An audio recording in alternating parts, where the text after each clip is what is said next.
Good evening, good evening, good evening. For those of you, if it's not evening, good night, afternoon. Most of you are going to be joining us from the United States. I wanted to thank you very much, first of all, to Jamaicans.com, especially Xavier Murphy, who helped to coordinate this. For full disclosure, we are streaming on Jamaicans.com's Facebook page, but we're also streaming on my LinkedIn profile, Blue Mahoe's YouTube page, on Twitter, as well as on my Instagram account. So we're going to get some comments and questions coming in from a range of places, not just Jamaicans.com. The Instagram questions and comments can't show up here on the presentation. The rest do, and I can pull those in as somebody asks a question. But thank you very much for joining. As of now, I can see we have 9 people live here within StreamYard. We have a few on Instagram as well. I'm not even sure if the numbers pulled together. I want to recognize Jamaicans.com. I see them on Instagram. I see Marlon Hill. Thank you as well, Marlon. My name is David Mullings, as you can read below here. We have a nice little disclaimer that's screen along the bottom. Big up Afro PNYC, joining us on Instagram as well. But thank you very much, first of all, for taking time out of your evening. Look, you're getting greetings. You know, you can't just send greetings and not say where you're sending greetings from. Where you sending greetings from? Where you sending greetings to, right? I would like to send greetings. You can tell my age based on that. But thank you very much for making the time. This is something that has been long in coming, 6 years to be exact. And I'm here to share with you guys tonight in an open and transparent manner what myself and my team have been working on. So Brooklyn, New York, in the house. Where else we got, guys? We got Brooklyn representing. Brooklyn standing up on YouTube. So feel free to tell us where you're checking in from. I say Jamaicans.com says so excited. You know, Kemori says so excited for this opportunity. And I'm excited to share because trust me, I'm excited. Oh, look at Sharon. Thank you, Sharon. Sharon actually took me out for dinner for my birthday, well, for lunch. Thank you very much, Sharon. I do want to go back to that restaurant as well again. Let me get back to Orlando. This is appreciated. Somebody, Marley Positive, said, mentoring me and you don't even know. Lol. I love that. I love that. I am happy to just share with other people if I can inspire, if I can share from my mistakes, my lessons, the others I'm learning great. As the Carl Springs. And then, of course, I love that Marlon Hill, who is a lawyer, says, please explain the disclaimer, do's and don'ts of a discussion like this. So 100% agree that we're going to get into exactly what this disclaimer is, just scrolling along the bottom right here, and what exactly this kind of a discussion is. This is not something that we take lightly. We've spent a lot of money on legal to get to this point, and we don't want to mess it up now. So let's lay out a few things. Let's start first. I am David Mullings. I am the chairman and the founder of Blue Mahoe Holdings. I'm also the chairman and CEO of Blue Mahoe Capital Inc. So we're going to end up talking today about Blue Mahoe Capital Inc., which is a company that has been set up to give retail investors access to some specific types of investments in the Caribbean, starting in Jamaica. And we've gone ahead and gotten SEC qualification. So that's the Securities and Exchange Commission qualification for an offering under the Jobs Act here in the US. This is Jumpstart Our Business, a regulation crowdfunding offering. We can raise up to $5 million US. We have priced it at $10 per share, $500 US minimum, open to US persons only. So that means a social security number or a tax identification number for an individual, or an EIN, employee identification number for an entity investor.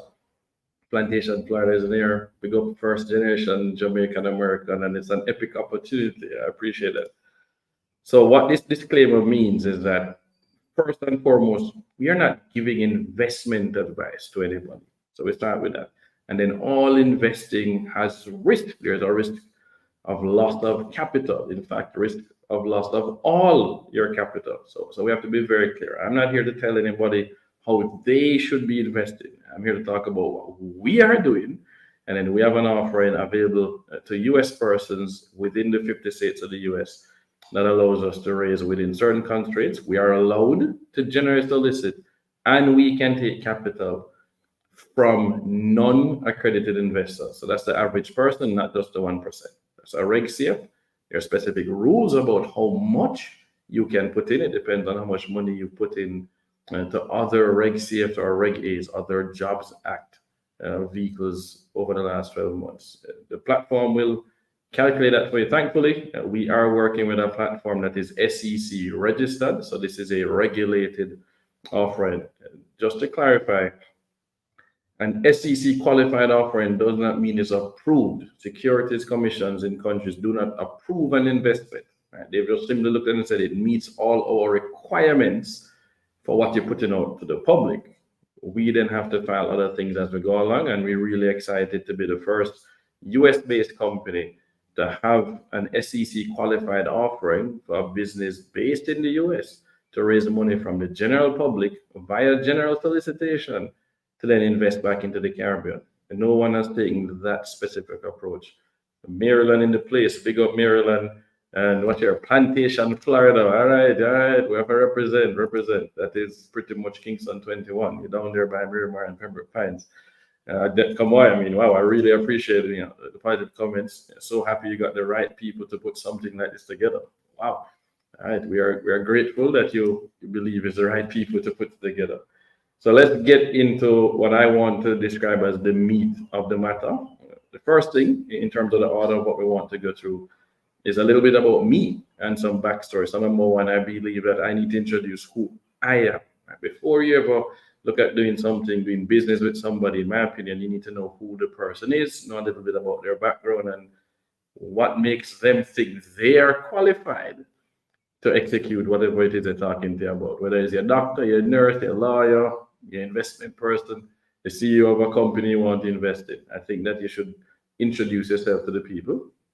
That's number one. We'll introduce myself, talk a little bit about that. Second thing we're going to do is then talk about the problem that I am trying to solve and why I pulled together a team to solve that problem specifically. And then thirdly, we'll talk about the solution that we've come up with and why I think this is the ideal solution to pool capital to then deploy back into Jamaica and the wider Caribbean. So I hope you guys stick with me for those three things. We're going to try and keep it to an hour. May run over. I have flexibility. It will be recorded. So if you have to leave early, don't feel bad. You can come back and watch it on Facebook or YouTube. It will also be on LinkedIn. So don't feel bad if you have to leave. I know we're in the middle of some people's dinner time and family time. So I appreciate that you are taking time out of your precious dinner. Please just don't post in there what you're eating because I can't eat right now and it's just going to make me hungry. Mia is excited to invest. I love hearing that. This is on Instagram. So let's start with who I am, guys. David Mullings, born and raised in Jamaica, born in 1981. I grew up here in Kingston, Jamaica. Father is a doctor, mother is a nurse.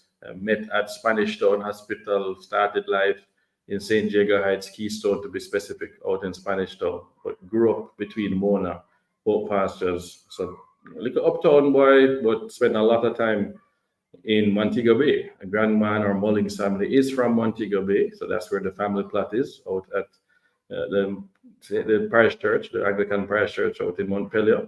Grandma founded the school that's out there. Mullings house is named after our family. Mom is from Clarendon, so we understand where they have come from, and special thanks to Dr. Anthony Mullins and Dorothy Pat Mullings and what they have done to allow my siblings and myself get to this point in life. So thank you to them for grounding us very firmly in our Jamaican roots. Finished high school at 15 and went off to college. I actually went to Broad Community College first, finished there Dallas Scholarship to University of Miami. Completed my bachelor's degree at University of Miami at the age of 19. Came back to Jamaica. While I was there, Marlon Hill pulled me into this diaspora movement, this Jamaica Diaspora Advisory Board. I got connected to him, and that opened my eyes to how we could be giving back. And the reason Marlon and I connected was because I was writing letters to the editors of the Gleaner and the Observer, the Jamaica Gleaner and the Jamaica Observer, since I was 1997. Talking about ideas about making Jamaica better. I was very active, and Marlon saw Pembroke Pines, Florida on that address and emailed me. And that's how we got connected. And that's how I got pulled into the Jamaica diaspora movement. Coming back home, I came back home in December 2000 to play football. Of all the things, I was playing football. It was one of the paths that I felt would allow me to be a positive role model for people around the world, especially young males in Jamaica.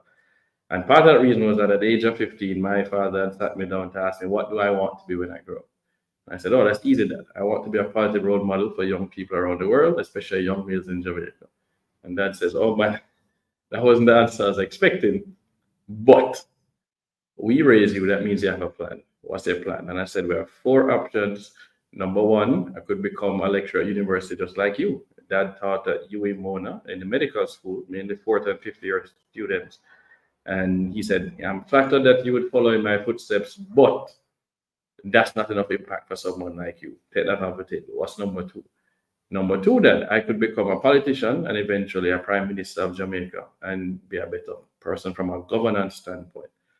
Well, that may be possible, but we're worried that you might get us shot. So take that off the table until we are gone. That's just what they said. A lot of people know that.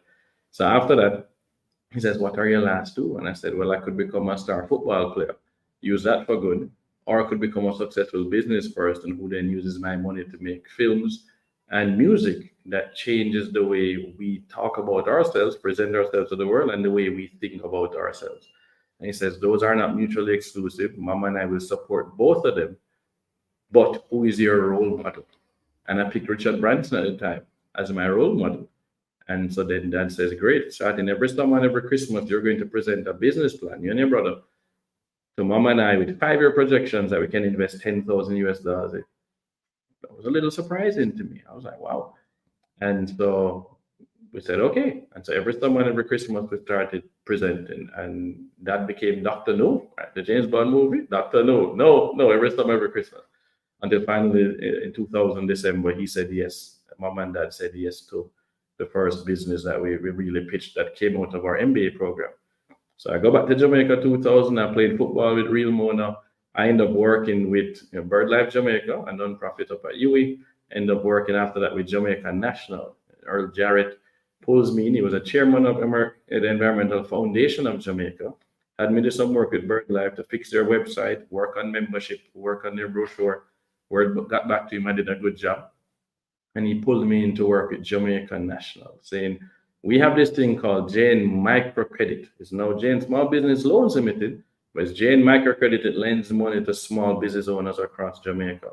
We wanted to do a proper scientific study, go out and interview our top clients, then come back and present to our board of directors, himself, Earl Jarrett, USAID, and Oliver Clark, the chairman of Edlina, on the path forward for the next 5 years for that company. So this is 2001. And that allowed me to work all over Jamaica in every post office. So Linstead Post Office, down at Mullines Road, Duke Street, going to Carnation Market. I'm going up to Montego Bay, spending a lot of time in Portmore, Gregory Park Post Office. I pretty much lived there. And that is what gave me my experience from the whole ton hand make fashion, seeing what Jamaicans did with very expensive money, 1% per week. And so that put me into the space understanding microcredit SME financing. Went to do my MBA. The University of Miami offered me a half tuition scholarship for my first year. And I chose marketing and international business. And what my mom and dad said was, you are 19, you're young, you don't have to go and do this MBA. Right? Then I turned 20 in January. He says, but if you take the scholarship, your brother can go at the same time. We can afford for the both of you to go, share one house, one car. And you'll still be young when you graduate, you can still play ball. So I decided to go and do it, and that's how University of Miami has continued to play a central role in my life.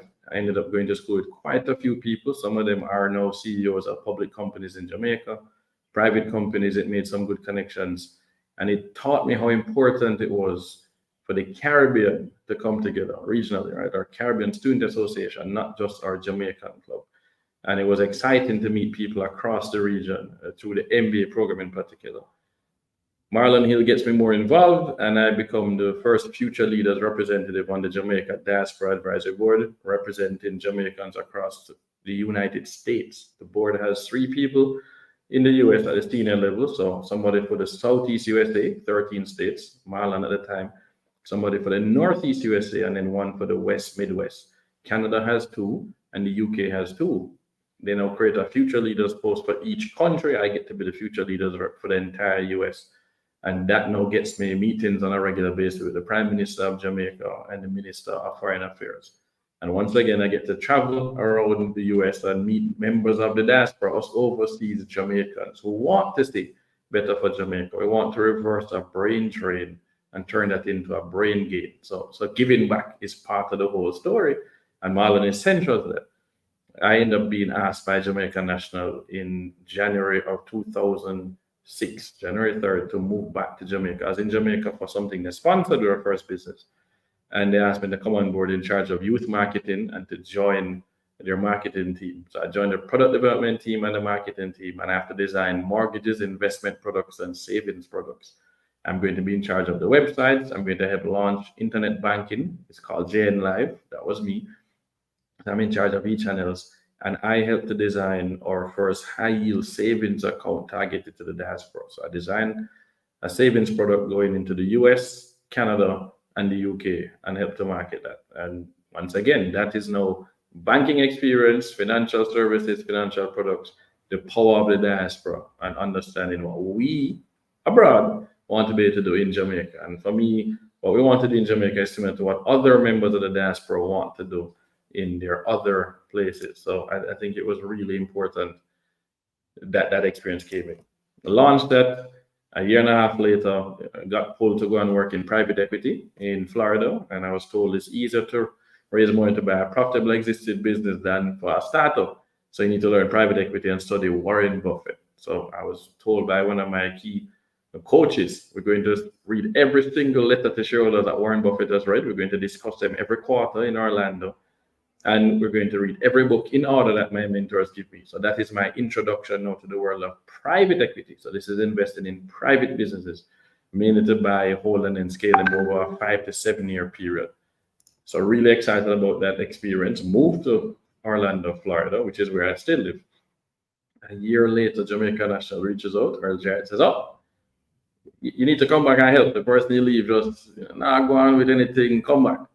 Maybe we'll make it worth your while." So I moved back to Jamaica again. No, this is like 2008, and worked for Jamaica in 2007, late 7 and 2008, working for Jamaica National again, in charge of e-channels and discount business. So this is show your card and save discount program around the country and tweak things. And good evening, Tracy.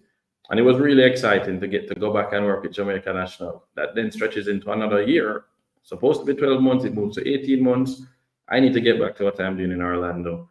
And then Victoria Mutual asked if I can essentially be seconded to VM to help them redesign their website and with their internet banking platform. So I then spent the next 18 months going back and forth every month to help Victoria Mutual Building Society, VMBS, now VM Group, to relaunch the VMBS website, the VM Wealth website, and their internet banking platform. I also taught them digital marketing, wrote the first digital strategist plan for them, and also helped to hire the first digital marketing person for them, taught the board about digital marketing and to present to them, and also launched their email marketing platform. So Jamaica National and VM, I did both of them. Really excited about having played that role there. Went back to the States and then decided that I now needed to work in a different part of finance. Worked for a hedge fund, a black-owned hedge fund out of Chicago. Came on for investor relations specialist based in South Florida. And so I'd spent a lot of time in Brickell. And that allowed me to understand, one, what it took to create a fund and then manage that fund based on Warren Buffett's approach. He only invested in US stocks. And then it allowed me to also understand, as a black person in America, what does it take to raise money? Because it's a black managed hedge fund. Coming out of that experience, so I was trying to get him to invest in Jamaica. I said, "No, man, you need to look at our stock exchange. There's some great businesses listed there." And Nola, my boss at the time, says, "I don't know anything about Jamaica and the companies and the culture. I'm a black American from Chicago. You should do that." And I was like, "I don't know." He's like, "Work for me 20 hours a week, 20 hours by yourself. You should work on doing that." So it's interesting, right? This is now 2014 January. Jamaica Stock Exchange reaches out to me. I'm the guy that's working in finance. I'm taking capital from Jamaica to invest in the US. And they asked me to present on the topic, how do you get Jamaicans in the diaspora to invest back in Jamaica? So now you know who I am, you know what I've worked on in the past. Now we're going to get to talk to how do we solve that problem? Right? How do we get Jamaica to the diaspora to invest back in Jamaica? So January 2014, I go on stage at the Jamaica Stock Exchange. So thank you to Marlene Street Forest for making that invitation. When I get on that stage, I first start by talking about some facts about Jamaica to get us to remember that Jamaica was one of the crown jewels in the British Empire. Right? In the 1400s and 1500s, the two richest English-speaking cities in the Western Hemisphere are Boston and Port Royal. Boston and Port Royal. It's pretty much been downhill since then. In the 1940s, Jamaica was exporting somewhere around 44% of the world's sugar, global, 44%, Jamaica. We have a song called Deo, talking about bananas, because it was green gold, that's what it was called, out on the eastern side of the island. Now, Sea Island cotton is something like 5 times more expensive than Egyptian cotton. It's the finest cotton in the world. We've dropped the ball on that. I don't have to tell you about Blue Mountain coffee. I shouldn't have to tell you about Jamaica having a post office before England. I mean, before the United States as the first British territory. I shouldn't have to tell you about Scotiabank opening in Halifax, Canada, and then opens a branch in Jamaica, then goes and opens an office in Toronto. Scotiabank came to Jamaica, then Toronto. That's how important Jamaica has been, and that's how important our location is in terms of a transshipment hub and where we are. So I got everybody to realize, man, we've been there before. We've done this. What happened? Now that I know we've been there, it's easier to get there. So I firmly believe that Jamaica can get back to where it was and exceed that. So moving on, and I said to them, great, here's what we as a diaspora are looking for. If you want to get money from somebody like me, doesn't matter if it's Jamaica, Brazil, Botswana, Malaysia. Once somebody leaves a developing country and moves somewhere else, 5 things are what they are worried about, and you need to overcome those 5 things. The first thing I would care about is the trust deficit that now exists. We don't want a diaspora bond. I'm not going to give you the money to go and invest, right? We don't trust the government. It doesn't matter which politician, which party, no matter which is in power. We don't trust the government. Governments typically are pretty bad at managing businesses. The diaspora, certainly Jamaica diaspora, going to bring up here Jamaica as a great example. That's just unfortunate. That is a fact. So it has to be a private sector-led initiative. That's number 1. Not public sector, private sector. Number 2, it has to be led by someone from the diaspora who goes back to Jamaica or the home country more often than those who've left and never look back. Because they need to know who to do business with, who not to do business with, how things really run down there, and how the diaspora now thinks differently now that they've gotten some different exposure. I'm not saying they think better or worse, I think differently. So you need somebody that can live in both worlds. The third thing, though, is that it needs to be something that's partnered or connected with a financial institution in the home country that's known and trusted outside the home country, because we need to avoid the Bernie Madoff, the Alan Stanfords, the Olin, the Cash Plus. It's just real talk. There's a trust problem. We've all been ripped off in some way, sending money back, investing in things that claim them invested in some country, and it not goes so. So that was important. That's number 3. So now the final 2, the last 2 that I felt were crucial, was where do you domicile this thing? Whatever people are going to invest in, where is it going to be based? Is it going to be based in the Caribbean, in Jamaica, for example, or is it going to be in the US, Canada, or UK? Jamaica has a British-based legal system. Bahamas, Barbados, British-based legal system. So it's similar law to Canada, similar law to Britain, very similar to the US. So we trust the system itself. The problem is efficiency. Island time don't work for us. We've moved away and we don't like taking so long. So we don't want justice to take 20 years and 15 years. We need efficient court systems. So in my opinion, it had to be domiciled in the US, Canada, or UK, more efficient court systems if you want our money. That was number 4. 5th and final, and most important, the majority of us in the diaspora in the 99%. Yes, when you convert our money into Jamaican dollars, enough money we make. But guys, the cost of living is much higher where we have moved. We ain't rich. We're normal, average middle class, maybe upper middle class, the majority. And that means that they are not accredited investors. An accredited investor in the US, for example, means that you're earning $200,000 per year for the last 2 years, and moving up to 220. That's single. Or filing jointly, $300,000 per year. Or you have $1 million net worth US, not including your primary residence. It doesn't include your house, right? You have to sell the house to get that money. So the IRS, the SEC, they don't count that. Most of us don't have that.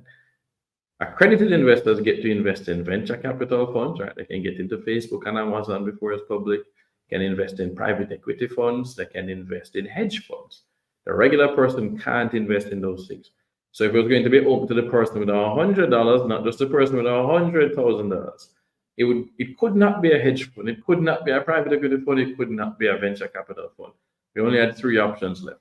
It could be a mutual fund, right? That's a pooled vehicle that's listed to own shares of publicly traded companies. It could be an exchange traded fund, that's the newer, cheaper version of mutual funds, or it could be a publicly listed company, right? The company can do stuff and they buy shares in the company, like how you would buy shares in Apple or Google or Amazon or Berkshire. Berkshire Hathaway is Warren Buffett's company. So it's a company. So I love this. DJ Rock is saying, fully agreed, trust is crucial in business and relationships. And I felt that was the first hurdle we had to get over. So that's what I presented. And then I went about my business expecting somebody in that room. All the major players in finance in Jamaica were there. And I left expecting somebody to launch it. 4 years later, Joe Matalan, ICD Group, this is Little Joe for those who know the difference between Big Joe and Little Joe. And he says to me, well, we're discussing something else, right, to invest here in the States. And he says, hey, David, by the way, why didn't you launch that thing that you spoke about 4 years ago at the conference? I said, well, I wasn't trying to launch anything. I was telling you guys what you should be launching if you want my money and people like me. And him laugh and say, no, but you're the perfect person to launch it. You've served the diaspora advisory board. You're known in the diaspora. You worked in finance here. You're always in Jamaica. You worked in finance in Jamaica. We know you and we trust you. You should launch it. We will help you. So Joe and Vikram Beeman, his COO, then spent the next 1.5 years meeting with me to work out the name of the company. That's how we came up with Blue Mahoe. We didn't want something blatantly Jamaican, but we wanted a Jamaican connection. So this is Jamaica's national tree. The Blue Mahoe also happens to be a very fast-growing hardwood that's here for the long term. So we're going to build a company that's going to grow fast, but here for the long term. So we work with Joe and Vikram on that. We work on the legal structure, where we're going to domicile it, where we're going to do the accounts in Jamaica. What is our investment strategy going to be? What does governance look like? So that's how we get started, and that's the friends and the family. And so we initially start with just myself, my brother, my parents, and 2 friends to test it, and we participated in offering here in Jamaica. So this is a separate company. This is a precursor to test it. If you have an idea, you need to test it. You need to get out there and test it, start it, get going. How hard is it? How easy is it? So we went with Jamaican National Fund Managers because I worked at JN. I went where I know. I'm going to want them, give me no hassle. So we opened our account and participated in the markets, get used to it. Then it's time now for us to scale up. So we create a different vehicle, bring a broader group of friends and family into that, and we start investing in the market. So that is eventually what becomes Blue Mahoe Holdings. That is not what is going public, but that is what was a precursor to what we're doing now. We have now decided to create Blue Mahoe Capital Inc. We have the brand name Blue Mahoe Capital that we had used, and we aged the vehicle over the last 3 years. So the company has sat there and did nothing because we want to take it public. If you want to be able to take a retail investor's money for people all over the world, it needs to be publicly traded. I felt that public was very important for 3 reasons. Number one, it's easy to trust it because it's regulated, right? The SEC regulates a public company. So that's number one. We have a regulated thing that should solve the trust problem. Number 2 is transparent. We have to make filings at least every quarter. We have to file what we're doing with the money, what's on the balance sheet, what's the debts that we have, right? Quarterly reports and then annual reports and annual general meetings. Transparency. My father focused on ethics. I care too much about ethics. So transparency mattered to me. So that's number 2. And then number 3, liquidity. A lot of us in the diaspora have never invested before. We've never bought shares in a public company. Wealthy people buy shares in public companies.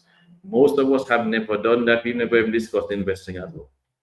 So it means that I now need to convince somebody to part with some of their cash, do something that they've never done before. And you know what the question they're going to ask me? How I get my own money?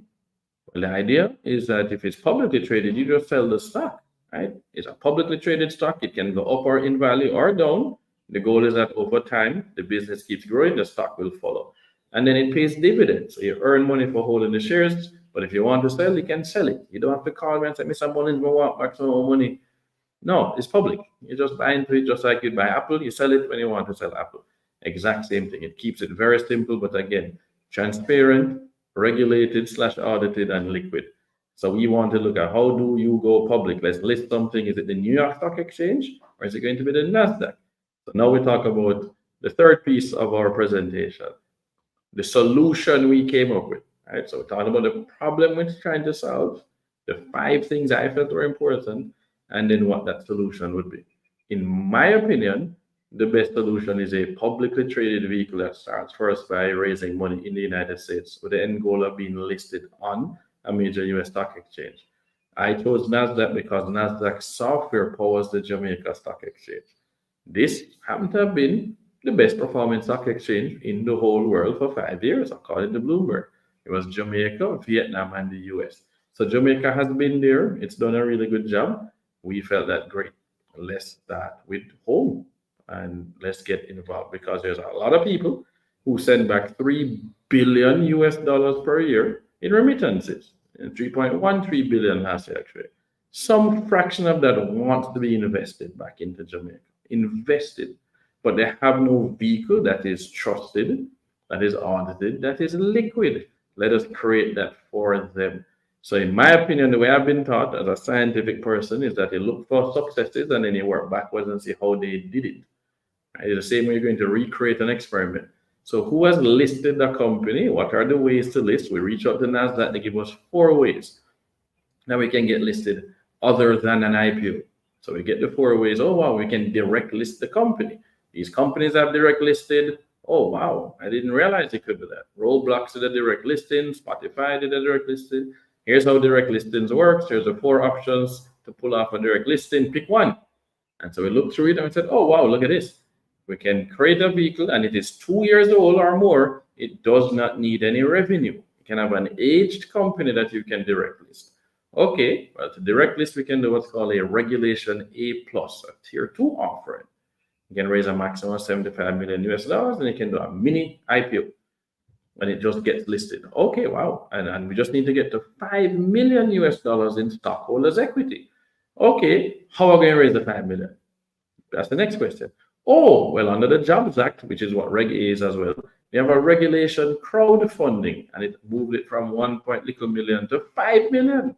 So you can do a Reg CF for any business if you get audited financial statements and then raise up to $5 million from US persons and generate publicity and advertise them.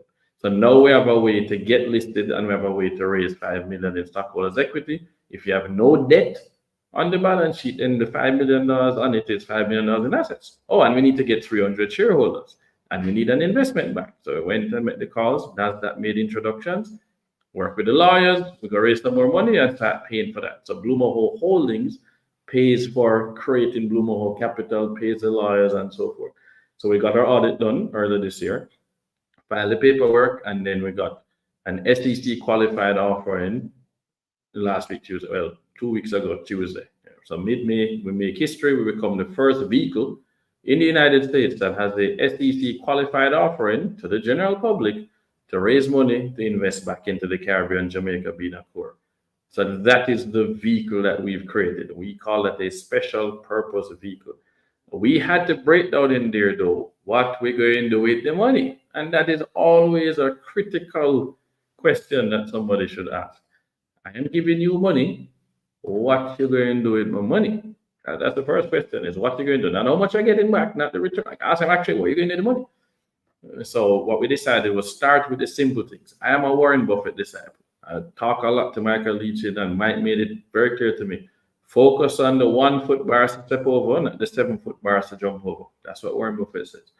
Well, one of our investors came to us and said, hey, I'm doing some affordable houses in Jamaica. 70,000 people or plus are qualified for NHT, right? National Housing Trust, $7.5 million mortgage. If the house is 10 million or less, NHT might even pay for the whole house.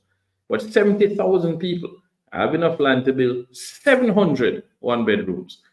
My cousin and him friend doing 2 bedrooms, and they've sold out. The first phase sold out in 24 hours. Second phase sold out in 30 minutes. Can Blue Mahoe help me build these houses? I said, yeah, we need to raise 5 million. We could do real estate on that to start and build some house, generate some money, make profits, scale. You need one deal. You need one good deal to put the money in and sell it around that. Here's what I'm going to do with the money. And then, of course, I said, great. How many houses you can build with 5 million? He says 200. Okay, so that's phase one. Phase one is $5 million. Build 200 houses. We'll eventually get to 700 houses. And in fact, because of the way it works, right? You don't build all the houses at once. You don't build 200 one time or 700 one time. You build and hand over, build and hand over, build and hand over. That means you keep getting back some of your money, right? You build the house, you get back the money for building the house because you sell it, plus you make a profit. Set aside the profit, reinvest the money back into the business, and go build some more house and sell it and get cash back and keep doing that. So we don't need to raise 17.5 million US dollars to build 700 houses. We don't need to raise 5 million to build 700 houses. So just to make you understand how the business would work. So at this point in time, our offering statement is focused on raising capital to get to 5 million in stockholders' equity and 300 investors to go and build houses in Jamaica. We have the opportunity to partner with the Barbadian government to do houses in their Hope program, 2 and 3 bedroom houses. We're excited to work with them to go and sign that MOU. It's not signed as yet, but we've visited Barbados. We've met with the Minister of Lands. So they are very excited to that. And it brings what we call diaspora direct investment, not foreign direct investment, right? FDI runs away at the first sign of trouble, the first hurricane. DDI, diaspora direct investment, stays. It's patient. We already know what's going on there, right? We are comfortable investing down there, provided it is transparent, provided we can trust the group we have given this capital, provided they're transparent and reporting what is happening. So that, I would say, is the crux of the matter. The transparency is reported. So that's the first question I believe we should ask people. What you doing with my money? That's called the use of funds statement. It's in the offering memorandum. If anybody ever come and ask you for money, you want a breakdown. How much you're spending on marketing? How much you're spending on this? So it's crucial, right? It's like, don't trust, verify. I love that. I love that. I would say trust, but verify. That's what we say in the financial industry, especially in banking. Trust, but verify. Always important. So you'll be able to go to islandforward.com and you can actually see the offering memorandum that we have. So that is, I'll put that up and leave it there. You go to islandforward.com, the offering memorandum is there. You can watch a video that gives you a tour of some of the properties, what we're doing and where we're going and why.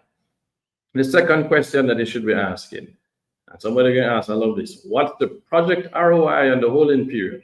But that's not the question they should be asking, right? I love this. It's important. Guys, it's not a project-based thing, right? We're not raising money to only build 700 houses. We're raising money to build a company. It can end up building 100,000 houses. It can end up doing other stuff. It's a company. So project ROI alone is not enough. Right? We focus on being profitable. We have an internal ROI target, actually an ROIC, return on invested capital, not just return on equity. If you give me $5 million, that's equity. If we borrow some more money on top of it, that's no debt. That's invested capital. It's like buying a house and using a mortgage. That's all invested. What's the return on that? We are focused on generating a 15% return on invested capital per year. That's our target internally. That's how we are holding ourselves to account. If we can hit 15% per year, which is just a target, I can't promise it. This is not a bond. 15% doubles the business, doubles the money in 5 years. So if we borrow the money on top of what we raise for equity and we hit 15%, we should be able to, again, double that. So that is our internal target, is 15% per year, but it's not guaranteed. And I want to be very clear, there are no guarantees when you invest in companies, whether they're big or they're startups. No. But we intend to invest profitably. We're not crazy, right? We want to look at the margins, the gross margins, the net margins, let's keep the cost down.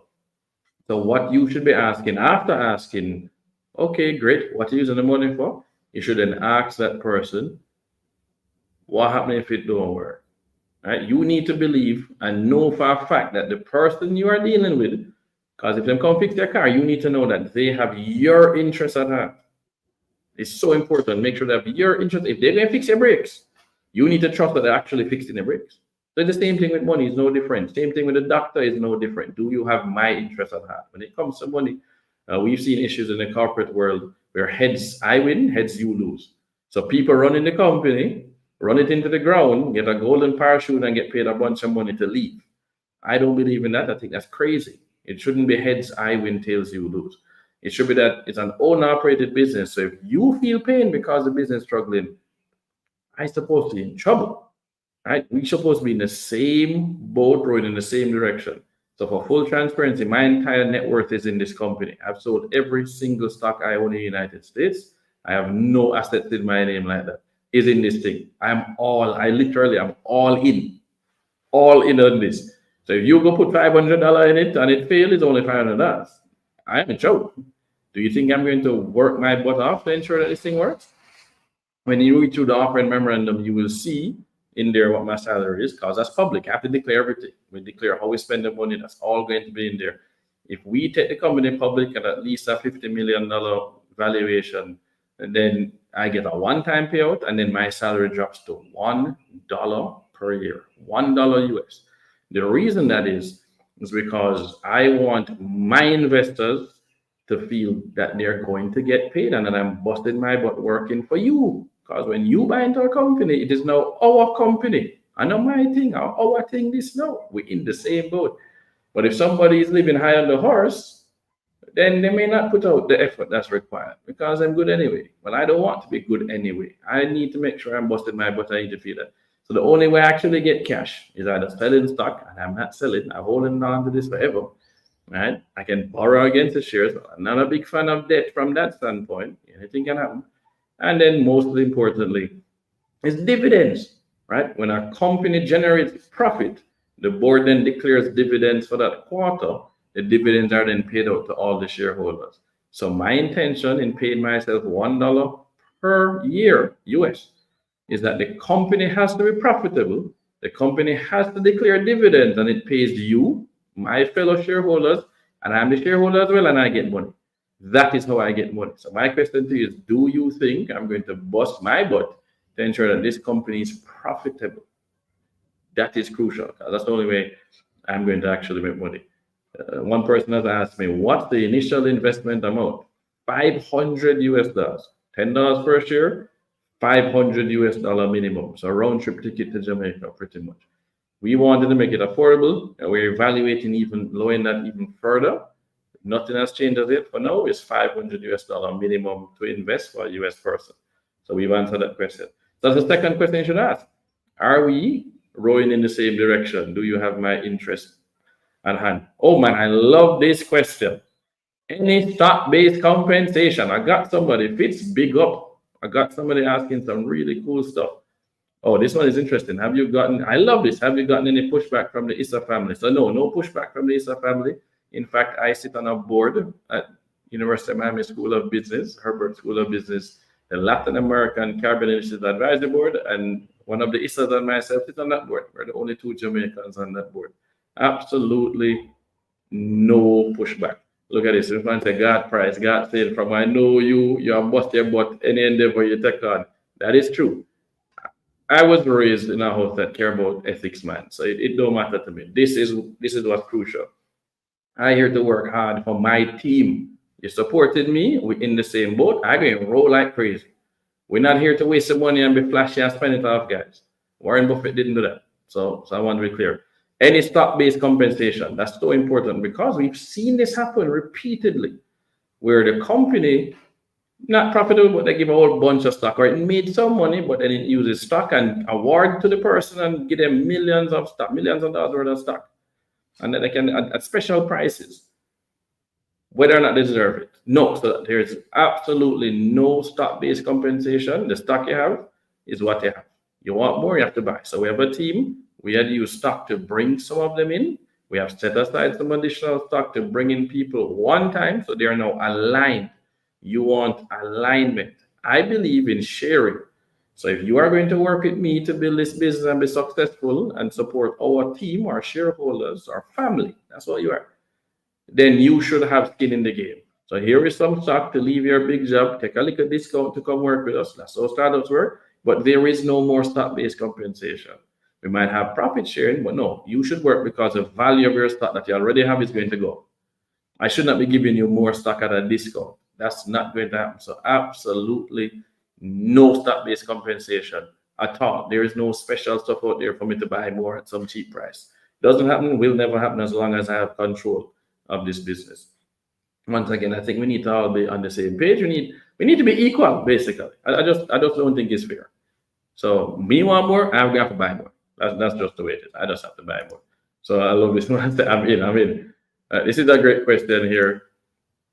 When will the company go public? So that's a great question, right? What's the exit plan? When are you going public? We can't set a specific time. What I can say is that our goal is to go public by this year, Jamaica's independence. That's our goal. We already have the ticker symbol reserved. We have the audit done. We need to get to 300 shareholders. Not to worry about getting to the 5 million in stockholders' equity. Once we qualify to this, we will. We have another set of paperwork to send to the SEC.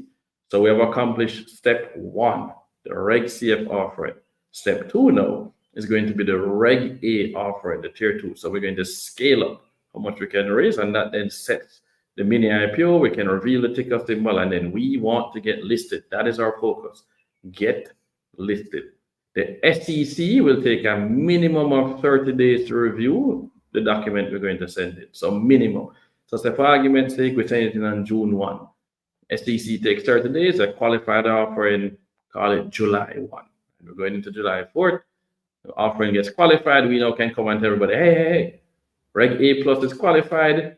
Mini IPO is being set up. Once qualified, we will list on a major stock exchange. We don't need to get qualified.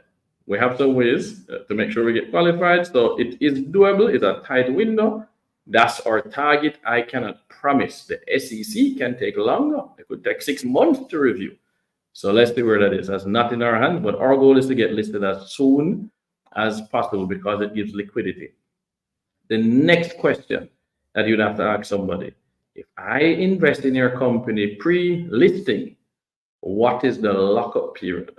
So normally, when you buy into a company, say you bought Facebook when it was private, you have an 18-month lockup period. When companies direct list though, and when we use the Reg A, there is no lockup period because the business is not selling shares when we list. We just put the shares on the market and the investors actually have to sell. The company is not raising capital at that point. In Jamaica, it's called listing by introduction. And so it's instantly liquid. You have no lockup period. So if you invest today at $10 a share, we list in August and the shares jump to $12 and you decide you want to take a 20% gain, then sell. You're not locked up for the next 18 months, wondering what's happening. So hopefully that question will be answered. I love this. This person says, what other businesses other than real estate in Jamaica do you plan on investing in? Good question, Donald. Unfortunately, I can't answer that one. The lawyer said I need to stick to what's in the offering memorandum. I do see opportunities across Jamaica, though. I will admit that.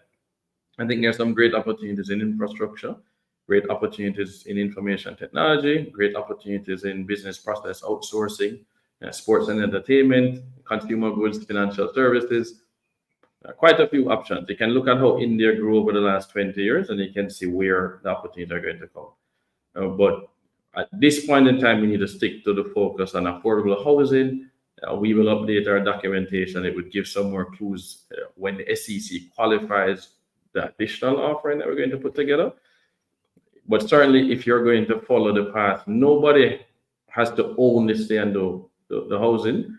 If we only do housing, though, guys, between Jamaica, 70,000 people qualified for an HT, and then Barbados with 30,000 houses that they want. That's 100,000 houses. We would need a minimum of $2.5 billion US to deliver all of those, just to build them, not the profit, just to build. So just to make you understand how large the market actually is. Where can I find the offering memorandum? If you just go here, islandforward.com, you'll see offering statement in the navigation bar, and you can click it and read it. It is on the SEC website as well in the EDGAR database, EDGAR. But this gives you the direct link to the offering memorandum on the EDGAR database. So just go to islandforward.com and you can read it there. And then feel free to send questions to me, David at bluemahoecapital.com, and we can answer those questions. We do have an investor relations specialist focused on retail investors that can also do calls with you guys. So I really appreciate that. I get to that question. This one, a comment. I'm really interested. Can I invest from Jamaica? So the answer is that we have to talk offline. You can't invest in this offering right now. We are in talks and have been approached by an investment bank in Jamaica to create a vehicle that allows Jamaicans to invest, but it would have to go through FSC review here in Jamaica. And so that's important. As of now, you can't. So that's important. I see this other one. Look at this one. So CJ Rock said, I'm sold. Those three characteristics you mentioned, transparency, regulation, liquidity, are some of the reasons I chose to invest with Fidelity Investments. And that's great because what you do is you're going to end up using a Fidelity account. You can invest, buy Blue Mahoe stock, and when it gets listed in NASDAQ, it shows up in a Fidelity account. I feel like I need to turn on the light here, guys. Let me know if you think I should turn on the light. Getting this interesting question. Curious to know, this is on Instagram, curious to know if there will be any institutional investors such as smaller hedge funds. Somebody, and he's also interested in investing. At this point in time, yes, we are talking some institutional investors. I don't think they're going to come in until the listing. Yeah, we have a number of funds that have committed to buy after we're listed. So think about it. We become the only listed vehicle across the entire Caribbean that invests in the Caribbean. Only listed vehicle outside the Caribbean invested in the Caribbean. So there are a lot of funds that want that. So you guys stay in line. So let me take my video off, quickly go and turn the light and then fix it. So yeah, I need light. Sun going down quick. One.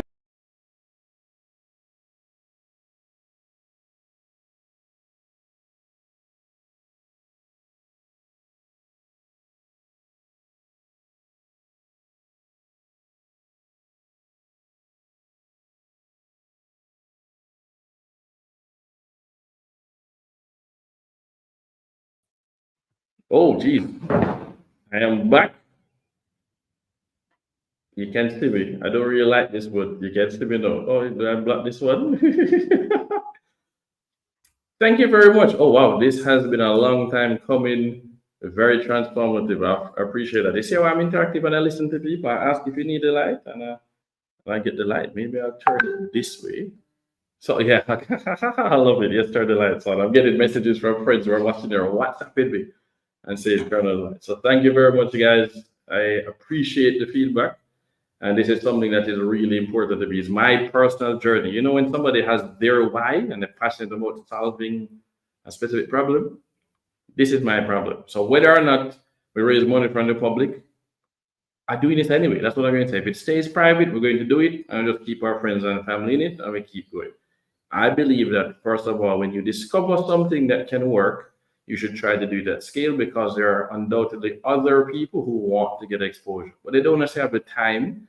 They don't necessarily have the skills to do it. But if somebody else created a pool vehicle that was transparent, audited, and liquid, they would at least take a chance, especially if it's going to do impactful investments in a country. We look at Jamaica, for example. I appreciate that. I love that. I love that. So can you talk a little more about Blue Mahoe Capital and will it be dissolved to align with shareholders of Blue Mahoe Inc.? So to be clear, Blue Mahoe Capital Inc. is the vehicle. Right? Blue Mahoe Capital Inc. is going public. We have other vehicles. So you have Blue Mahoe Holdings Inc., which is the parent company. That's what I hold and partially use to control Blue Mahoe Capital. And then we have Blue Mahoe Capital Partners Inc., which is separate and has done investment in Jamaica. So again, this is not in the offering memorandum, so I can't get into too much details of what is not in there, but hypothetically speaking, there's nothing to stop us from taking any assets from Blue Mahoe Capital Partners Inc., from Blue Mahoe Holdings, handing it over to Blue Mahoe Capital Inc., that everybody will invest in and go public. So it now has assets and pay one share, right? For example, or $1. We don't want to hand it over and take money from this vehicle. My goal is that capital raised in the Blue Mahoe Capital Inc. goes to work. And it's going to go to work to build some houses. Let's start with that. Let's keep it simple. But hypothetically speaking, we can easily hand over the assets and then dissolve one or two of the entities. My personal goal and what Michael Leach has advised me to do is that if I show up in the press talking about something, some investment, some business, my shareholders in my holding company, Blue Mahoe Capital Inc., right, that's the one that we are all in, needs to be benefiting from that. So that's the idea. By the end of the year, if you see me talking about it, doing it, it's not some side hustle trying to make money for myself on the side. You are making money from it as well. Otherwise, we're not doing it. So there will be no separate vehicle for me to personally make extra money or do something else. Everything I'm doing going forward will be done under Blue Mahoe Capital Inc. So I hope that clarifies the question, ND, and gives you the answer that you want. But that is it. Yes, I think of it as one ring to rule them all. I'm a little nerd, Lord of the Rings, but that's what it is. I want one company. It's like Warren Buffett's approach. One company that allows us to give everybody access to the same opportunities that I am seeing, that I think, and that our team thinks are good investments. Key on the team. And we get in, I want to recognize County General Oliver Amir for the Southeast USA is on the live stream on Instagram. Thanks, Oliver. I seen over here, question from Donald Lindsay. Does the government provide subsidies for people to purchase houses in Jamaica? So in Jamaica, there is no subsidy. What is called is National Housing Trust. So you get a paycheck. In America, they take out Social Security. In Jamaica, we also take out NHT, your National Housing Trust contribution. Eventually, you'll get points, and then when you apply, you get qualified for NHT. And NHT loan is 7.5 million Jamaican dollars. So that's what it is. Two people can partner. So you can do up to 15 million together. And that's a low interest mortgage. So that's the benefit. You are contributing as a taxpayer. You then get this ability to borrow at a lower price for a certain amount of money. Typically, I help to design some of these mortgages at Jamaica National. Typically, somebody is going to jail, so the property costs 20 million. Married couple goes in, they're going to use NHT for 15 million, and then you get a loan for the difference. You pay 20% down. So traditionally, that's what you do. NHT mortgage, add on top your traditional mortgage and your down payment. And so that is what we're focused on. We are targeting a price point of 8 million Jamaican dollars for the one bedroom. Again, 8 million Jamaican dollars. And for the first 200. So we feel very confident that those will sell off really quickly. We have a lot of inbound. We haven't broken ground yet and put them up for sale. But it's affordable houses. We need to provide affordable houses within the region. Somebody's probably going to ask a question, what about other stuff? The diaspora want to buy things, move back. Yes, we think there is opportunity down the line to build housing specifically for returning residents and build communities, not just housing. We're not there as yet, but yes, it makes sense logically that we would look at that. I like this one. Two questions. We have two over here. One, what is the initial, one of the initial ideas we Blue Mahoe was to expose the diaspora to the equities on the JST. Is this still on the roadmap? Fits? Yes, that is still on the roadmap. At present, those equities sit off the balance sheet of Blue Mahoe Capital Inc. They sit within Blue Mahoe Holdings and Blue Mahoe Capital Partners Inc. My goal will be by the end of the year to transfer those and TS to give exposure. The money we raise right now is not for that and cannot do that. So I just been very clear. Hypothetically speaking, we can always raise more money after we're public and we can give people exposure. Our goal is to be able to invest across multiple assets. We're starting with what we feel is the simplest, safest thing to prove ourselves.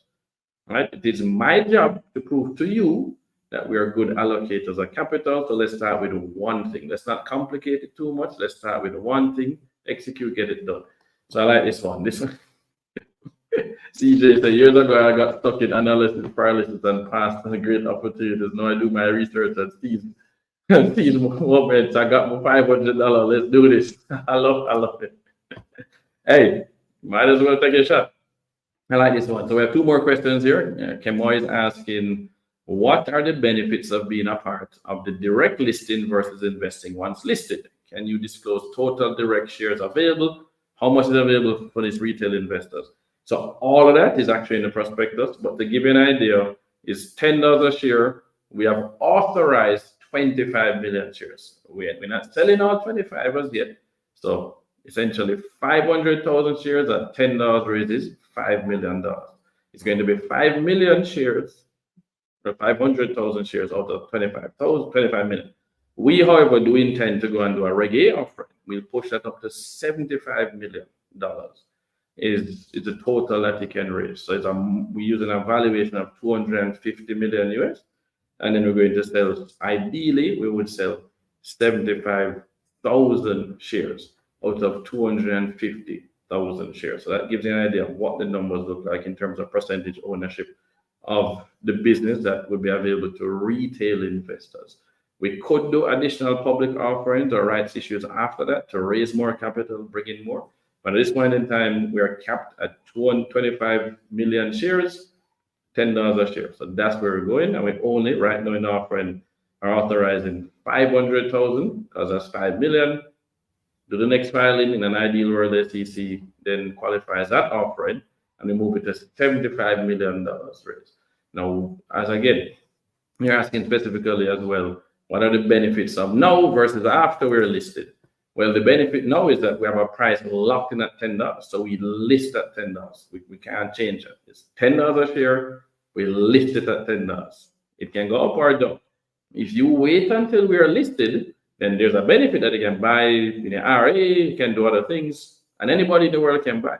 The only thing is that it might cost more. I don't know. I was actually looking at some direct listings to get some numbers, and while we're not one of these, Coinbase went public. It's a company founded in 2012, went public something like 10 or so years later, or I think 9 years later. And they had a reference price the night before of $250 per share. When it opened, it wasn't trading at $250. It traded at like 360, scaled to 370. By the end of the night, it closed at like 320, 325. So what I would say is this. There are investment groups that cannot invest until we are publicly listed. So outside of the US, we can't get nobody from the UK. So the diaspora in the UK can't buy, diaspora in Canada can't buy, diaspora in Europe can't buy. Public vehicles, large vehicles, the exchange traded funds, mutual funds who want exposure to the Caribbean can't buy until we're listed. Hedge funds can't really buy until we're listed. It's tricky. So when we go public, a lot more people with a lot more capital are going to be looking at us and probably buying. So, and we have a small number of shares. We're not trying to go and issue a ridiculous amount and dilute all of us for craziness. So we don't control the price. Right now is a set price. So that's the difference between investing now before the direct listing and then investing after we're listed. There are pros and cons. You have to decide because it's a personal decision. Investing is intensely personal. It's your money. You have a timeline, what you're investing towards, what you're saving towards, what your risk is. So talk to your financial advisor is what I would say. We're getting another great question from Trevor Smith. What do you foresee as long-term sustainability? As I said, I'm a Warren Buffett guy. So I'm here for the long term. I'm thinking generational wealth. That's what I'm focused on creating. Thank you very much, CG Mir saying congrats, David, on Instagram. Generational wealth creation. So I need to be thinking, where is this investment going to be 20 years from now? Not 10, not 5, not 2. Cannot be short-term minded. We're planting a tree. We have watered the seed, take our time, we're going to grow, and going to start reap some mango from it. We're not rushing to cut down the tree. We want to plant a bunch. Honestly, I want to plant a bunch of mango trees, right? The blue Mahoe tree don't have any fruit as far as I know. We want a mango tree, to be honest. We want to create an orchard of mango trees that then create fruits. And so from a sustainability standpoint, long term, we need to do a few things right, is what Warren Buffett would say, and avoid making big mistakes. So again, we're looking for 1 foot bars to step over and not 7 foot bars to jump over. So we're not here to invest in early stage companies and do things that don't have a clear margin, clear profitability with people who have experience. We're not the ones that build a house. We're finding people who already have built houses and delivered them up to standard, no mold, no nothing like that. Find experienced people already doing it and then jump in with them and partner. That, in my opinion, joint ventures is the safest way to deploy capital, to allocate capital. I am not here to take too much risk. This is not a hedge fund. This is not a venture capital fund. I have no interest in taking insane risk. We just need to do a few things right, and this company will be here forever. And somebody else can take it over when I want to go and retire. And your capital will be taken care of. As long as the business does well, the stock will follow. Right? Once the business does well, the stock follows. So that means that we need to stick to our investment plan, right? We have mission, vision, and values. The people we bring in are aligned in mission, vision, and values. So that's the first thing. The team must be aligned. Number two, though, is that we have an investment framework. Michael Leachin's 5 laws of wealth creation are based on Warren Buffett's investment strategy. So we just have to stick to the framework. Don't change the recipe, right? So stick to the framework. You have the framework, you have control of emotions. So we might love an idea. We need to go back to the framework, though. What are the requirements for us to write a check, to go and partner and build these houses, or do anything else if we want to do other things? The framework is the most important thing, and that's what I want. If you want to know my framework, just read Warren Buffett. Anything about Warren Buffett, that is our framework. We don't want to take a risk. This is not the time for us to take risks. This is not the money for us to take risks with, guys. We just need to do some very simple things and then do it well and then repeat it. Again, 70,000 houses in Jamaica, right? 70,000 plus people qualified for NHT, 30,000 Barbados. Simple. That's $2.5 billion to just deploy. We can generate a 15% return easily per year on just doing that. If we do nothing else, I feel that the business will be very sustainable. Somebody, and other people do have companies that only build affordable houses in Jamaica. That's all they do. So there's nothing wrong with us sticking to what we know. It's called a hedgehog concept. Stay narrow. We can add other things as we expand our circle of competence, as Warren Buffett would say. Anybody who is one of my shareholders is going to end up learning a whole lot about Warren Buffett, a whole lot about invested in companies when we do our letters, our annual letters, and we do our annual general meetings. And I am excited to finally do one of those. I can't wait for when we get to complete our first quarter as a publicly traded company, declare a dividend ideally. A dividend going, we probably can't declare the first year. We need to put the money to work, guys. Unless something goes amazingly well.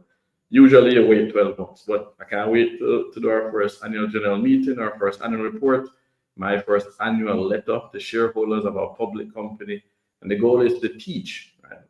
The knowledge we have, the lessons we've gained over the last year and before. Here's what we've done. Here's why we have done it. Here's what we're doing next. And here's why. My goal is that after year one, you're going to have all your family members coming to listen to our annual general meetings and reading the letters, because they get to learn about financial literacy. They get to learn about investing in a way that is easy to digest and easy to understand. That is something that is very fulfilling to me. Paying it forward, exceeding people's expectations. I'm excited to do something like this that allows other people to benefit from my lessons and the lessons of our team. On the question, we get a question here on Instagram that's asking, do you have a deadline for the initial investment? And so the answer is actually no. And deadline is by the time we list, until the day before the direct list is available, unless somehow we close out 75 million US dollars and then you're stuck and have to wait to release. So the deadline officially is 12 months from last week, but we'll get to 5 million before that. If we get it approved to move to 75, then the deadline is 75 million, unless we decide to direct list before. So until we announce that we're direct listing on NASDAQ and give it a date, you are allowed to invest. What I will say is you don't want to wait too long, because we have ways of getting $5 million in stockholders' equity. So we may just decide we don't want to go to the 75 million. We qualify, we raise the money elsewhere. We got enough 300 shareholders and we go and list, and then you have to buy at that point. There's no guarantee that we sit here and wait to get to 5 million or sit here and wait to get to 75 million. There's absolutely no guarantee. I need 5 million in stockholders' equity. I don't have to raise 5 million on the platform. So if I raise the 5 million, the focus is on listed. We need to stay narrowly focused on getting listed so more people can participate in the opportunity, because we are about giving access to regular people to invest like wealthy people do. I hope you guys understand that. I appreciate all the questions. We still have some more time, so please, more questions or comments or feedback on this. It is going to be recorded. As I said, we got some nice, hearts and hugs and so on here. Thank you very much for the support. I love this. So this one is saying, you may have already answered this question. In the long term, with the vision of Mahoe Capital become the engine that creates different investment blends after the real estate strategy. So yes, Stewardship Learning Academy, the goal would be to do more. Real estate is just one thing. I think is a great thing, but there are other asset classes I'm interested in because my circle of competence actually is not in real estate. I've had to bring in a real estate investment committee to handle real estate. Remember, I talked about it at the start. My experience working with Jamaica National designing mortgages, investment products, savings products, worked in private equity, low middle market private equity in the US, and then worked for a hedge fund. So I'm an equities guy who also designed financial products, worked with Jane Small Business Loans, then Jane Microcredit, so microfinance and SME financing, small and medium enterprises. So that's private credit. That's where my expertise is. I would be stupid if I didn't use my expertise, and I enjoy that stuff. So I would say that there's a very good bet that we'll expand beyond real estate. That's not the topic today, and that's not what any of this money will be used for. The money we raise in this offering is real estate, specifically to build affordable houses in Jamaica. We eventually sign a deal with Barbados.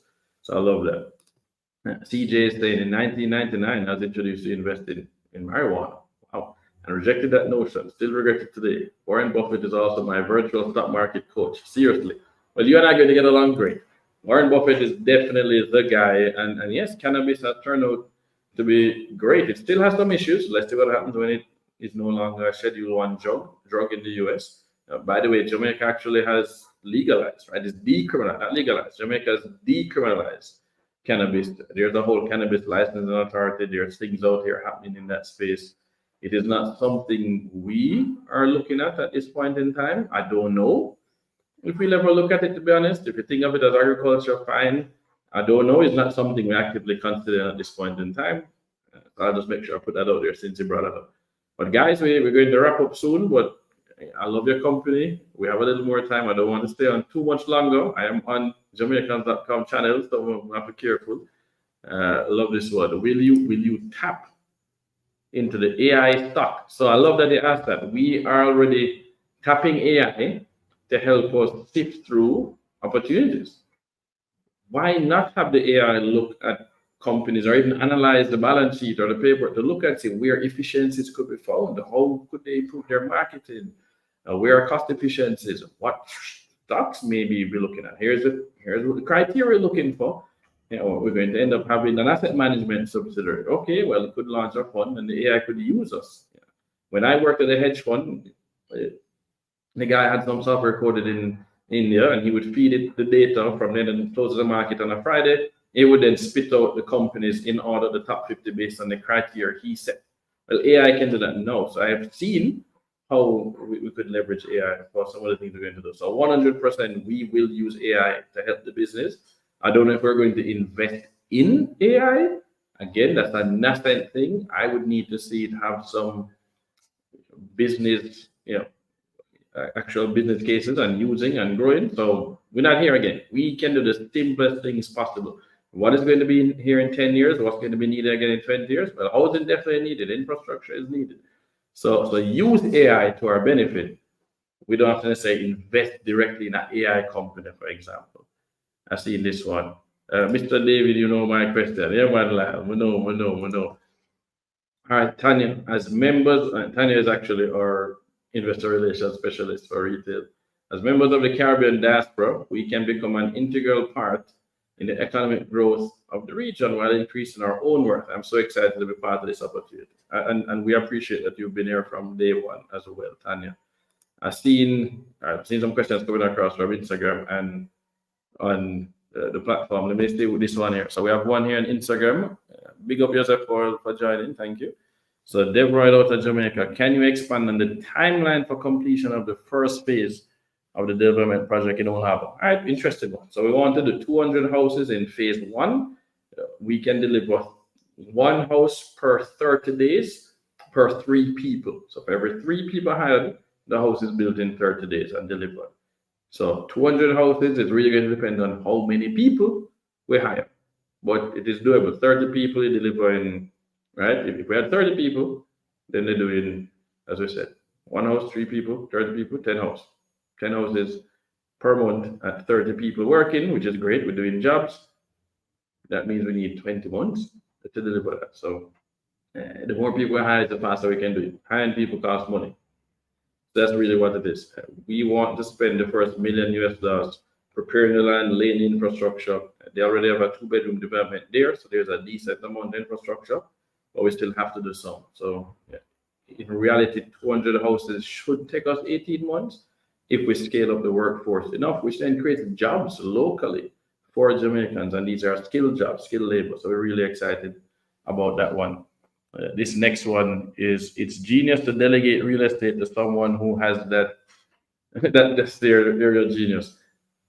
I appreciate that heavily, but I don't think that's genius. I think that's smart. That's just basic business management. Like, I should know what I'm good at, and I do that. And then I have somebody else who's better at the other thing than me, right? If I'm good at marketing, then I should do the marketing and let the person that does finance do finance and the person that does law do law. I think we really should do more of that. Hire people for what they are good at and enjoy doing, and then let them do it. Let them do it. Leave them alone. Here's the goals, guys, in the business. We would like to get this done. You do your part. Here's where you fit in, right? Here's why, and here's where you fit into the team. It's like a football team. Havali is saying, I know someone who uses AI for real estate. She's speaking at the biggest stages in the US, and we would like to meet her. Thank you. Love that. So we just get a good link. Let's figure that one out. Will this project investment be expanded to the diaspora outside the US? Yes, and that's why we want to take it public.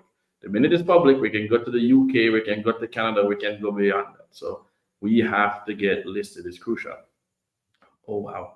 How can Jamaicans get on the island, get exposure to Blue Mahoe capital? Right now, you'd have to talk to us offline. That's all I'm allowed to say. This one says, oh, focus on areas of genius versus areas of excellence. Oh, that's an interesting one to differentiate that.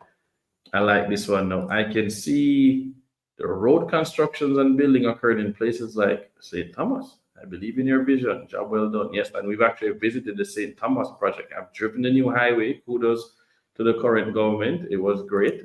I'm shocked at how quickly I get from Harborview roundabout into Morant Bay. That we were approached actually to look at that project out there at Suncoast, and I've visited that. It broke ground, and I've built one of the houses already. One of our existing investors actually is buying a property there. So she brought that deal to me last August. So stuff is being built, stuff is happening in Jamaica, stuff is happening in other countries. 100%. We think there's a clear opportunity. 70,000 people minimum qualified for NHT. We're just covering 1% of that market, 700 houses, and not all at once. We think there's a great opportunity. What percentage of the workforce will be native Jamaicans? All of them? Yeah, we're not partnered with some Chinese firm. So the guys currently that work on the 2 bedrooms with the individuals that we're going to be working with closely are all Jamaicans, 100%. I'll be very honest, we are not focused on whether they're Jamaican or Chinese or Indian or something else. We're focused on if they're good. That's what matters. Are they good? It should not matter where somebody comes from. What should matter is, are they good? Are they productive? Do they deliver? So we want to have people who are productive and deliver, who do the work, do it in a timely manner. I actually don't care. It so happens that we have some really good Jamaicans who, if given a chance, paid well, and given clear direction, happen to actually be really productive. So let's give the locals a chance. Yes, it is actually 100% Jamaican workforce at this point in time.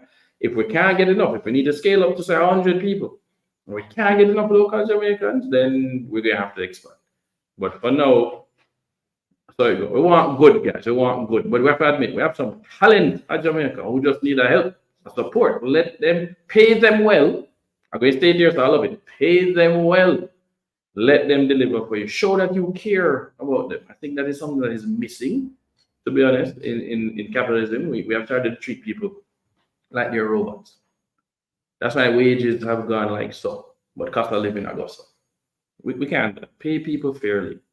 And if they feel appreciated, they will go to the end of the earth for your business. I can just put that out there and say it.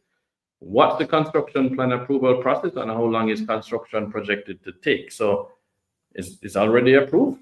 That's the nice part for what's over there. So construction, other than spend 6 months preparing the land, doing infrastructure. Every 30 days, they can then build and deliver a house. So not really worried about that. This is not, there's no development risk. And that's something I've learned, right? I'm not the real estate guy. We talk to the real estate people. No development risk. I think that's great. I would think if it's Jamaican workers, they may be buyers of the same houses we're building. I love that. And that's true, Clarence. You think about Henry Ford, who then creates this system, the assembly line, to bring down the cost of cars and pay his workers significantly more than what everybody else was paying their auto workers. Everybody comes to work for them. And his idea was that if you can't afford what you're building, then why are you going to take pride in building it? If you can afford to buy what you're building, then more cars will be sold. Because of the price point of the house, you don't need two people to buy it to qualify for an HT. So the person who actually builds the house really and truly could afford to move into that house, and it's a true starter house. So that's a great point, Clarence. I've actually never thought about it. That's awesome. I love this one. Come on, saying pay them well. I hope we can all agree with that on here. Just pay people well, give them meaningful work, treat them respect. I'm going to say it again. Pay people well, give them meaningful work, and treat them well. That is how we get loyalty. We no longer have that in the corporate world, and there are generations that will leave in 2-3 years because companies have stopped paying people well. They've stopped giving them meaningful work, and they've stopped treating them well. Let us be an example that's different. Just say, no, you understand who I am as a leader, who I am as a CEO, how I'm going to approach this. This one says, I'm a firm believer in generational wealth. I want better for my family and to help persons where possible, especially the youth. Man, you and I cut from the same cloth, brother from another mother. I agree with that. Look at this one, CJ Rock. Comparison to a REIT. Will you be paying out your real estate investors monthly? So most REITs don't actually pay monthly. Most REITs pay quarterly or semi-annually. This is not a REIT. For it to be a REIT, you cannot be building and selling. Typically, you have to build and hold for at least 2 years, I believe, in the US to be a REIT. You have to elect to be a REIT. You need to pay out 90% of the income generated from the properties. But typically, REITs are holding something for 5 years, 7 years. We are not building to hold. We're not renting them. We're building and selling. Because it's so quick, it will not qualify for REIT income anyway. So it's going to be taxed. So that's why it's not a REIT. There's discussions about doing a REIT structure for something else that Mahoe Capital could launch. You'll hear more about it in coming weeks, but it's not a REIT. So no, companies pay dividends quarterly, semi-annually, annually. They will declare a dividend by the board and then pay out the dividend. So we'll do the exact same thing. I love Warren Buffett. He doesn't pay a dividend. We will pay a dividend. But it cannot be monthly. Apple does not pay a dividend monthly. Google, Amazon, none of these guys pay dividends monthly. Quarterly dividends. That's the goal. But we have to make profit first, then declare the dividend. And I think we should at least get 6 months of cash onto the balance sheet. You want to always have a rainy day. You don't know if World War III is going to break out or we have another pandemic. So you need to have a cushion, then you start paying out dividends. So don't think of yourselves as just real estate investors. You invest in a company that starts with building and selling real estate, but it can do more. Think of it that way. But yes, we care about income. I like this one. Got you. Thanks.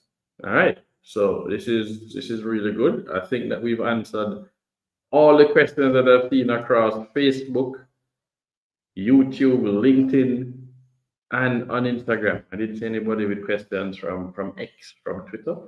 I want to say thank you very much for coming up on an hour and a half now. I have monopolized enough time from Jamaicans.com. I want to say thank you again to the Jamaicans.com team, especially Xavier Murphy, for helping to organize this for me. I think that it is something that is different, is unique. Again, I care about something that is audited, that is regulated, and that is going to be liquid. That transparency is so important from a trust standpoint. If it's something that you're not sure about right now, that's fine. You can wait until we get listed. Not everybody is going to be an early adopter and jump in right away. Some people are going to wait to see it get listed and then get on because they want more of that liquidity or they want to buy it directly within their Charles Schwab account or whichever. And that is fine. Once it's listed, anybody around the world will be able to buy, including local Jamaicans. Just go to your broker and say you want this stock and here's a ticker symbol. So we are excited to get to that point. Our focus is to get to the point of listing. We think we can unlock something unique. It will be the first time that the diaspora would have a audited, transparent, regulated vehicle that can invest back into the Caribbean. It's something that you as a shareholder will have a vote in. We pay dividends quarterly. We have a board of directors. You get to elect the board. You get to check out our quarterly reports, our annual reports, our annual audited statements, and come to our annual general meeting. I think that is the best way to approach pooling capital in a way that creates generational wealth, but is positively impacting every single country, every single community that we invest in. So thank you very much, Sharon. Thank you. You're doing great presentation, great transparency and integrity. And you actually know me, Sharon. You know me personally. So I love that you said that. It's important to me, right? My parents have put a lot of their own money into this, right? I say, David, and respect David. Thank you for the support this whole time, right? My parents have put a lot of their retirement in there. All of my money, every stock I had sold, all of my money is in this. My brother has put money in this. We have cousins, my best friends have put into this. This is it for me. This is what I'm going to work on, and my job is to make you wealthy while doing a good job in the Caribbean, guys. And I'm asking you to join me on this journey. It can be now, 6 months from now, 2 years from now, but remember, this is the night that you saw me finally present to you what we're doing, why we're doing it, who is doing it, and I can't wait to introduce the rest of the team to you guys. So, yeah, I'm going to sign off. Hour and a half. Love it. True words. I'm going to review the offering. Guys, you got to simply go to islandforward.com, watch their YouTube, go to the Blue Mahoe Holdings YouTube channel, and it will be on there. So youtube.com/Blue Mahoe Holdings. And of course, thank you for this presentation. Very happy for a fellow Motor Prep alumni. All right, I appreciate that. And of course, we're going to close up with Tanya saying it's an opportunity to be part of something that can really make a difference in the lives of our people.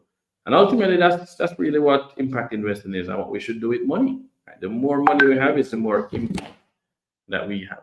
And we want to focus on having positive impact, but in a way that you can feel comfortable that your money is being used in the way you would expect it to be used. But guess what? If I ever go on this stock, me do what me do. You can just sell the stock and you get out, no problem. And that is what I think is going to be crucial to get more support. So thank you very much for this. Once again, I appreciate all the support. I have a few existing investors on the Blue Mahoe Holdings side, and I've been in here, and I look forward to talking to you guys over the next few days. So big up, everybody. Respect, one love. Thank you so much.